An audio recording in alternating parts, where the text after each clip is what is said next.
سلام دوستان، مرسی که کانال فیلم تویی برای تماشا انتخاب کردین. امیدوارم که از دیدن این ویدیو لذت ببرین و تا پایانش همراه هم باشین.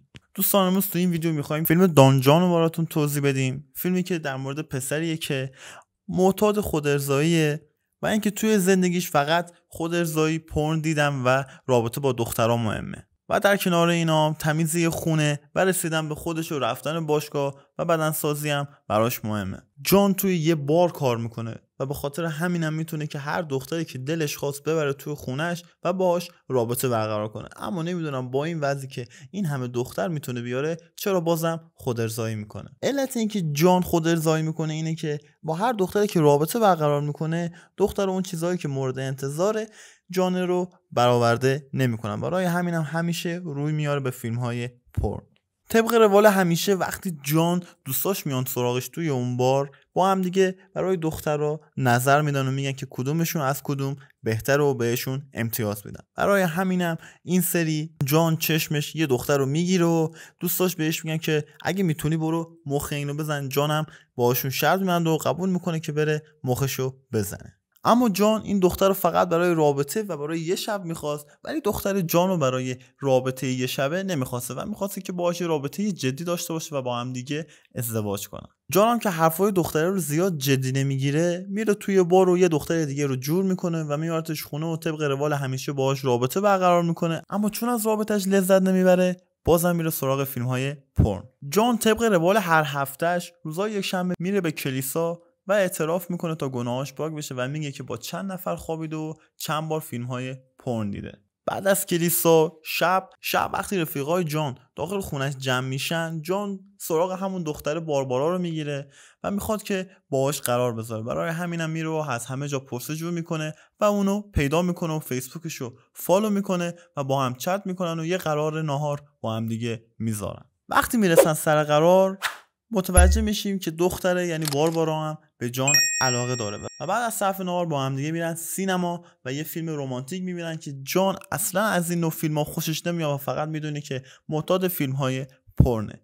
بعد از سینما همدیگه رو میبوسن و باربارا میره خونش. جان دوباره با باربارا رو قرار میذاره که بتونه باهاش رابطه داشته باشه، اما تا میخواد رابطه رو شروع کنن باربارا بهش میگه که من یه رابطه جدی رو با تو میخوام، فقط در حدی که یه شب باشه و بهش میگه که میخوام خانوادت رو ببینم و تو هم باید درس بخونی و کلاس‌های شبانه برداری تو مدرک بهتری بگیری و بتونی یه کار بهتر پیدا کنی. جان هم طبق معمول میره خونه‌شون و مشغول خودارضایی میشه، اما این دفعه با عکسای خود باربارا و مشخصه که هیچ عشق و علاقه‌ای به باربارا نداره و فقط میخواد باهاش رابطه داشته باشه. جان با دوستای باربارا به رستوران میرن و حدود یک ماه میشه که با باربارا هستش اما با هم رابطه‌ای نداشتن. بعدم میاد خونه‌شون رو به پدر مادرش میگه که با یه دختر در ارتباط و از قضا مادرش خیلی خوشحال میشه.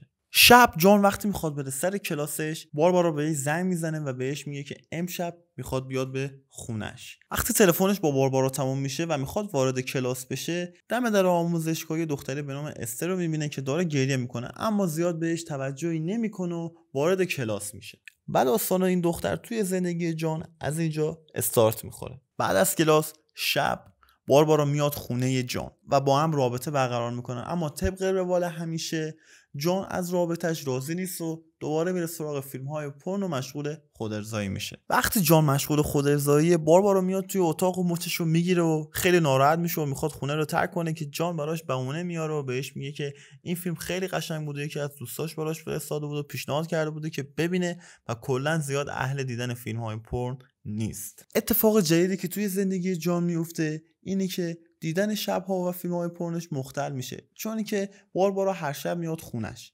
اما اون یه فکری به ذهنش میرسه و توی کلاس مشغول دیدن فیلم‌های پورن میشه. اون دختر به نام استر که اون دم در داشت گریه میکرد یادتونه، همون میاد پیشش میشینه و متوجه میشه که جان توی کلاس مشغول دیدن فیلم‌های پورنه و میخواد سر صحبت باهاش باز کنه که جان یکم خودشو میگیره و زیاد تحویلش نمیگیره. شبم جان باربارا رو میبره تا به خانواده‌اش معرفی کنه و وقتی وارد اون خونه میشه پدرش بهش میگه که واقعا دافع حقی رو جور کردی و اینکه این بهترین دختری بود که تا الان به ما نشونش دادی و حتی پدر جانم تو کف دختر است. روز بعد جان وقتی استر رو میبینه یادداشتاشو میده بهش تا یه تماس برقرار کنه، اما بعدش استر داخل زندگی شخصیش دخالت میکنه و ازش در مورد دوست دختر و خانواده‌اش میپرسه که جان حسابی عصبانی میشه و یادداشتاشو میگیره و اون محلو ترک میکنه. جان شب که میرسه خونه میبینه که هیستوری گوگلشو پاک نکرده و باربارا میره و متوجه میشه که جان هنوز داشته فیلم‌های پورن میدیده و با هم بحثشون میشه و جان هر کار میکنه که باربارا رو متقاعد کنه که فیلم‌های پورن دیدن یه امر عادیه.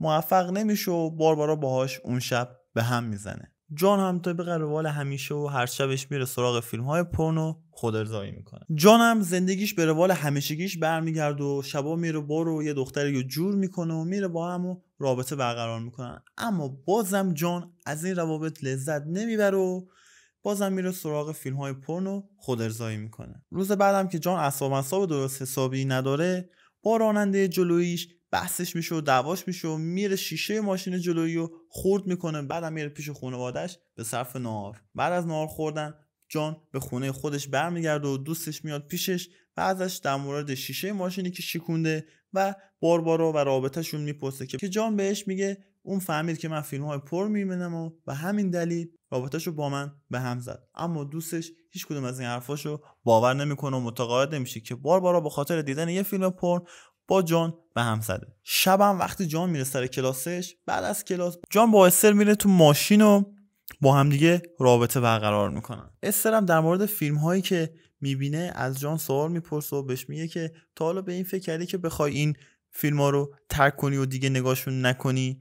ولی جان میگه که من همیشه نگاه نمیکنم و تفریحیه. بعدم استر ازش میپرسه که میتونی بدونی که این فیلم ها رو ببینی بازم خودارضایی کنی؟ جانم بهش میگه که من هر موقع بخوام میتونم این دیدن این فیلم ها رو بذارم کنار و چون ازش لذت میبرم و تماشاش برام جذابه نگاهشون میکنم. فردای اون روزم جان میره که امتحان کنه که ببینه میتونه بدون دیدن اون فیلم ها خودارضایی کنه. میفهمه که با دیدن اون فیلم ها معتاده و نمیتونه بدون این فیلم ها خودارضایی کنه. برای همینم یک هفته بعدش استر به دیدنش میاد و به استر میگه که واقعا من بدون دیدن این فیلم‌ها نمیتونم خودارضایی کنم و تو درست میگفتی و من معتاد دیدن این فیلم‌ها. استر هم بهش میگه که علت معتادی تو به دیدن این فیلم‌ها اینه که هیچ وقت برای رابطه برقرار کردن با یه فرد هیچ وقت نخواستی اون فرد رو درک کنی، فقط برای اینکه لذت ببری و قسمت فانش برات مهم باشه رابطه برقرار کردی. برای همینم از رابطه باشون لذت نمیبری. بعد از این حرف هم جان به استر پیشنهاد میده که با همدیگه برن دوش بگیرن. اما تو استر میخواد وارد حمام بشه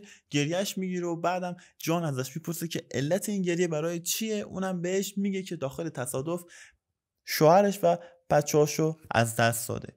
بعدم با همدیگه وارد رابطه میشن و این اولین رابطه‌ای بود که جان ازش لذت میبره و اون چیزی که میخواسته بوده و باعث علاقه‌مندیش به استر میشه. بعد از اون رابطه جان دیگه فیلم‌های پورن نمیبینه و تنها کسی که باهاش در رابطه حال میکرده رو پیدا کرده و دیگه نیازی به اون فیلم‌ها نداره. چند روز بعد جان باربارا رو داخل یک کافه میبینه. بعد از در مورد اینکه اون فیلم‌ها رو میدید و بهش نمیگفت و ازش قایم میکرده معذرت خواهی میکنه و باربارا هم بهش میگه که من فقط یه چیز از تو میخواستم که تو اونم انجام ندادی. جانم بهش میگه که من دیگه زندگی خودم رو میخوام طبق میل خودم پیش ببرم و الان یه آدم جدیدیم.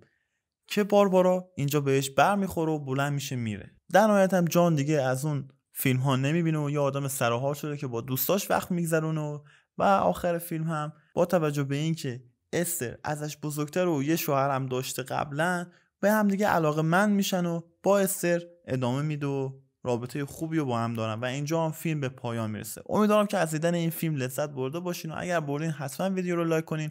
اگر میخواین از این دست ویدیو بازم ببینین حتما کانال رو سابسکرایب کنید و اون زنگوله رو هم بزنید.